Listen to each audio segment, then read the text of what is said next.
Welcome to another edition of L.I.F.T Tutoring. Today I have something really special for you guys, something really that means a whole lot to me. Back in 2008, I was at a daycare and I told a story to the children at the end of the day, every day for about 6 weeks. One of my students was imploring me that I needed to actually write a book, and that book turned into Estelle and Gustoff. The following that you're about to see is drawings from a Japanese friend of mine who redid it in his own interpretation.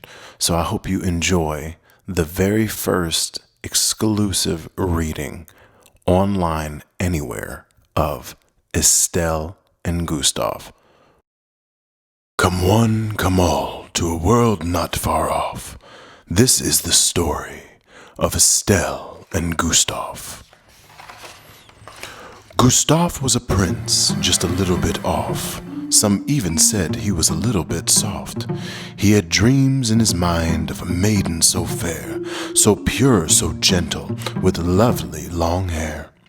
He worked night and day on a beautiful dress, one that was fit for such a princess. He tossed and he toiled, and he kneaded the lace, as he crossed and he coiled and he weaved in his place. Meanwhile, in the forest there lived a great girl, the sweetest beloved by the animal world. She had grown up in that forest of sorts, never seeing a person, never hearing news reports. She had a fun family indeed. Since she was a baby, she'd had all she would need. The panda, the mouse, the pelican too, the woodpecker, the wolf, and the kangaroo. She had monkeys and apes and rabbits and more. She had a tiger, a lion, and a dinosaur. The bear was so funny, he always danced. The deer even tried to wear underpants. And let's not forget the one who knew all, the elephant, of course, who was 3 feet tall. One might find it strange an elephant so short, but he didn't mind, he was such a good sport. One day, Estelle wandered off on her own and saw a strange castle standing alone. She scaled the wall that was ever so blue, because that's what all girls raised by monkeys will do. She found a window and through it a room. She entered loudly with a big thoom. She rolled around upon the ground, boom, whap, crack, pound. As she stood up and made sure she was fine, she was struck by the colors of Gustoff's design. It was so amazing, she couldn't stop staring. It was so different from what she was wearing. She saw herself, an image so cute. She had no words, as if she were mute. Oh no, this dress was not hers, but in a panic she jumped out the window so curved. All of a sudden, the prince heard that stumble and rushed upstairs while starting to mumble, "If anyone took my precious gift true, I'm not sure just what I will do." He thought that maybe he was wrong until he saw that his dress was gone. So Gustoff rounded up all of his men, 101 he counted them. Into the forest, men, do your best. For me, for the king, for the girl, for the dress. As they entered the forest, the men caught sight of a strange creature, old, wise, black, and white. It said, "I am the panda." To all their surprise, "What is it you want? Are you the good guys?" "Say that again? Wait, you said what? A panda should not say if, and, or but." The panda sat back and took a deep breath. "I know where it is, this thing called a dress." Gustoff looked relieved and wondered aloud, "Where is it? Where is it? Can I see it now?" "We think Estelle has it, but she's already afoot. But we got a letter all covered in soot. Dear creatures of the forest and of this land, I have taken your princess and I have a plan. Come and get her with all of your men, or you'll never see sweet Estelle again." So a pact they made, the creatures and the men. Fine, sweet Estelle, it's time to begin. Their first test was indeed a mess. The soldiers were screaming, all in distress. But the panda, ever so calm, turned to show the men his palm. The panda used this whistle of sports to get a hand from the strangest of sorts. One of the dinosaur's friends came to help, a brontosaurus with a really long belt. Let's go, we can't stop to rest. We must save my sweet princess. Hoping they could take a quick nap, the 101 got caught in a rope trap. The panda whistled again, and the men were confused. The pelican looked up and said, "Hey, in the blue!" Bite-sized blue jays buzzed on the scene to help out the pelican, Gustoff, and his team. With a heave-ho, they lifted the net. The men were heavy, but for blue jays, no sweat. Onward they went, and onward they tried, but then they saw it up in the skies. Lions with hawk wings and dragon tails came swooping in like bits of hail. They came from above, they came to attack, on the right, the left, the front, and the back.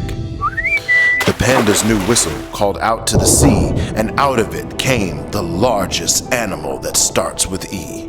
He grabbed the lion dragon hawk tightly in one spot. The beast changed from what you are seeing to a lion much smaller than he's used to being, a dragon the same size as a fairy, and a hawk as small as a blueberry. As they traveled on, they saw something ahead, something yellow, orange, blue, and red. They stared at the aura of 4 different hues, but then Gustoff looked down at his shoe. Another note, left in soot, was sitting this time at Gustoff's foot. You have made it this far. Wow, good show. But you will not make it beyond this road.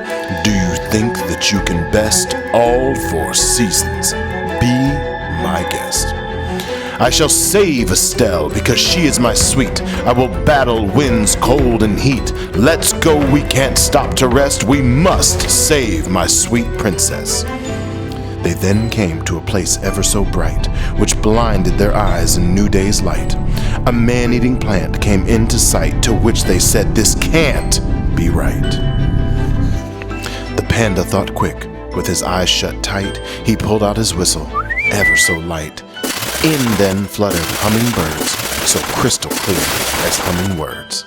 They fluttered so hard and yet so fast, saving the men for their next task. Let's go, we can't stop to rest. We must save my sweet princess. Next, lava monsters, big and red, were coming from above their heads. Panda blew a whistle, and from beneath, great camels sprung up under his feet. They sprayed the monsters, that's what happened. The camels spit at them with a pap, pap, pappin'. Let's go, we can't stop to rest. We must save my sweet princess.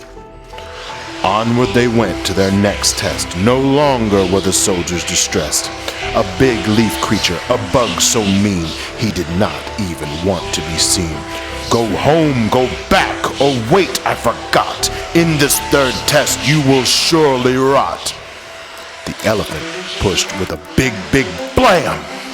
Out came a butterfly with a big wingspan. As it flew over, the bug started to slumber, giving sweet dreams of when it was younger. Let's go, we can't stop to rest. We must save my sweet princess. The farther they went, the more it got colder. They were freezing and wet like icicle soldiers. But then came the penguins, 202. Now get on our backs so we can help you. Suddenly, Yeti, clearly up to no good. They didn't like humans in their neighborhood. Gustoff called to his men, waiting scared in the snow. Everybody got a penguin? Then ready, set, go. The penguins raced with the men on their backs, dodging and speeding past Yeti attacks. There were circles and 8s and great escapes. There were mates grabbing mates and changing of states. There were highs and lows and turns with elbows. There was so much going on, I don't even know.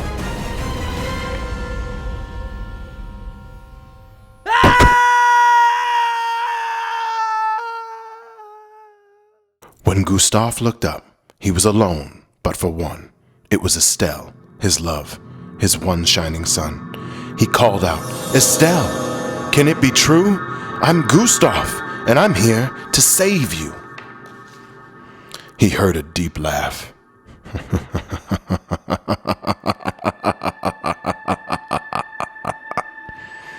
and a soldier appeared. But when he took off his helm, it was like seeing a mirror. "Hello, Gustoff. Do you remember me? We last saw each other when we were 3. My twin brother, alive and well, what are you doing with sweet Estelle?" His brother laughed. "Estelle is mine. I've watched you closely for quite some time.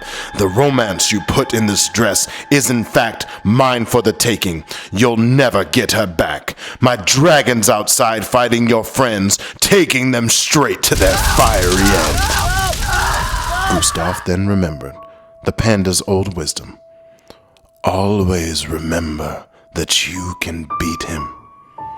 Don't give up, for everyone knows if you say can't, you can't finish your foe. Believe in yourself. That is part of the rhyme and the whole of the secret that comes from inside.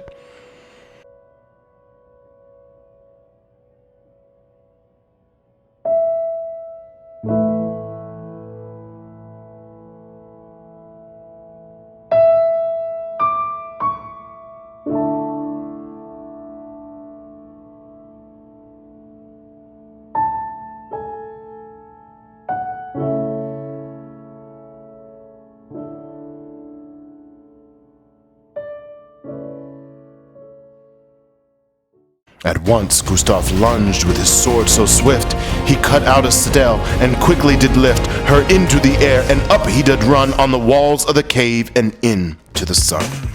"My dear Estelle, we can marry at last. Let's go to the castle and have a blast." Love had been shown in a way never told. It showed men to be brave and beasts to be bold.